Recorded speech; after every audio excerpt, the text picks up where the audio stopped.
भोपाल में high profile drugs racket का crime branch ने पर्दाफाश किया। मुंबई से एमडी ड्रग्स लाकर भोपाल में तस्करी की जा रही थी। क्राइम ब्रांच ने सैफुद्दीन और शाहरुख को गिरफ्तार किया और रैकेट के सरगना को पकड़ने में जुट गई। जांच में 1 दर्जन से अधिक ग्राहकों की जानकारी मिली, जिनमें से कुछ युवक युवतियों को चिन्हित किया गया। नशे के आदी युवाओं को रिहैब सेंटर में भर्ती कराया गया। वहीं आरोपियों ने स्वीकार किया कि उन्होंने ड्रग्स तस्करी से लाखों रुपए कमाए और अवैध कमाई को अय्याशी में खर्च किया। आरोपी लड़कियों को पतला होने का लालच देकर नशे का आदी बनाते थे, फिर उन्हें गिरोह का हिस्सा बनाकर ड्रग्स तस्करी करवाते थे। ड्रग्स को पार्टियों में आसानी से पहुंचाया जाता था।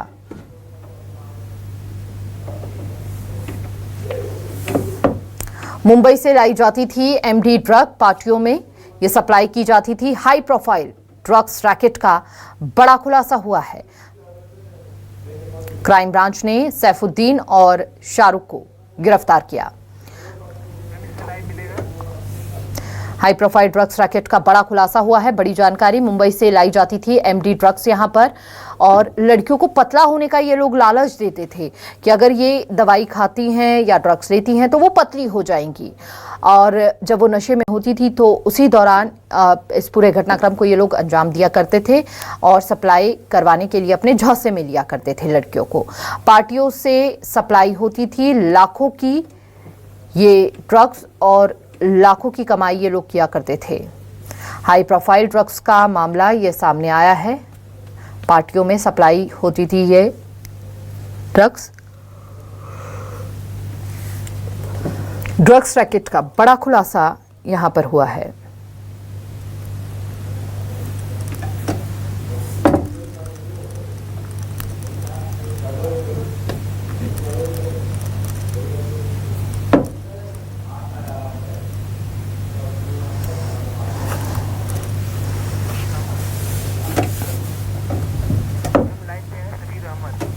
ज्यादा जानकारी के लिए संवाददाता शब्बीर अहमद हमारे साथ जुड़ चुके हैं। अब शब्बीर, ये बेहद हाई प्रोफाइल मामला जिसका खुलासा हुआ है, कैसे ये पूरे घटनाक्रम को अंजाम दिया करते थे, कब से इनका ये रैकेट चल रहा था और कितने लोगों को अभी तक ये लोग झांसे में ले चुके हैं?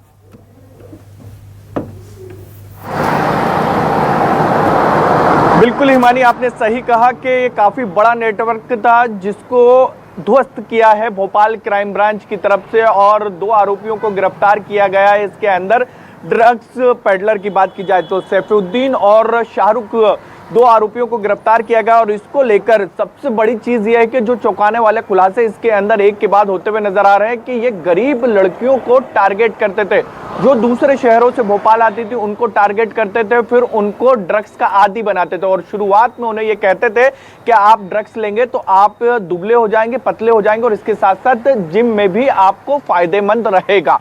शुरुआत में इसका असर भी देखने को मिलता था, और लेकिन धीरे धीरे ये नशे के आदी हो जाते थे और इसका ये फायदा उठाते थे। फिर ये तमाम जितनी भी लड़कियां रहती थी जिसको नशे का आदी बनाते थे, उनको ये कहते थे कि आपको फ्री में हम ड्रग्स देंगे, आपको हमारे गिरोह में शामिल होना होगा, लेकिन ड्रग्स सप्लाई करना होगा। और बड़ी ही ये कह सकते हैं शाती तरीके से ये अपना पूरा जाल को भूनते थे। और फिर उसके बाद जब लड़कियों को अपने झांसे में ले लेते थे, मासूम लड़कियों को, गरीब लड़कियों को, फिर उसके बाद ये ड्रग्स सप्लाई इनके जरिए करवाते थे। बड़ी ही आसानी से ये ड्रग्स सप्लाई इसके कारण युवाओं के जरिए हो जाता था, क्योंकि ये कॉलेज में अलग अलग जो छोटे मोटे जॉब करते थे।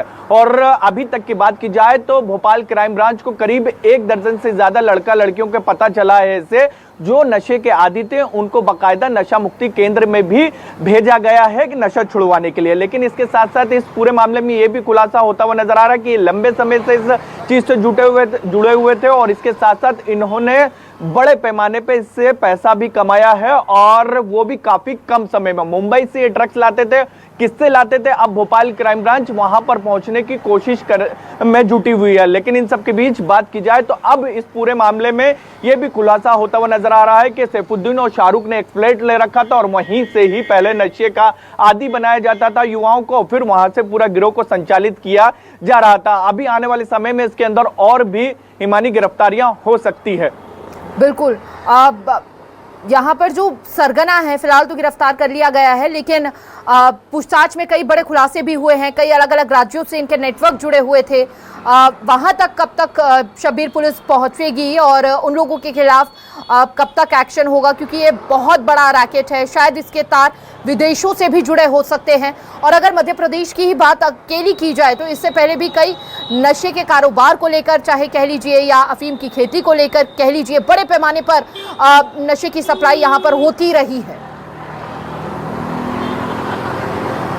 देखिए, आपने पुरानी चीजों का जिक्र करा, 2-3 घटनाओं का मैं जिक्र करना चाहूंगा। हमने देखा था कि भोपाल से सटे हुए बगरोदा में कितनी बड़ी वहां पर ड्रग्स की फैक्ट्री का खुलासा हुआ था।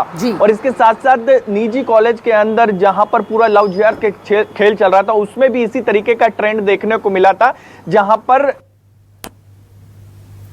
बनाया जाता था, फिर उनका शारीरिक शोषण किया जाता था। क्या इस पूरे मामले में भी यही होता हुआ नजर आ रहा है? क्योंकि चीजें वही ट्रेंड देखने को मिला है। पहले लड़कियों को, गरीब लड़कियों को नशे का आदी बनाया जाता है, और फिर उसके बाद बात की जाए तो उनका क्या शारीरिक शोषण किया जाता था या सिर्फ ड्रग्स सप्लाई की जाती थी। अब इस एंगल से भी पुलिस जांच करती हुई नजर आ रही है। और इस पूरे मामले में बात की जाए तो गोविंदपुरा इलाके में ये कल कार्रवाई की गई थी। भोपाल क्राइम ब्रांच की तरफ से सूचना ये मिली थी कि 2 लड़के जो हैं एक एक्टिवा के अंदर ड्रग्स रखे हुए हैं 15 ग्राम के करीब, जिसकी कीमत बाजार में 3 लाख है। वहां पर जब पुलिस पहुंचती है, क्राइम ब्रांच पहुंचती है, वहां पर तहकीकात करती है, इसके साथ साथ जांच करती है। पूछताछ करने के बाद ये खुलासा होता है वहां पर कि उनके पास जब नशा और उसके बाद लड़कियों को बरगलाना, फसाना, क्योंकि लड़कियों को इजी टारगेट ये लोग समझते हैं।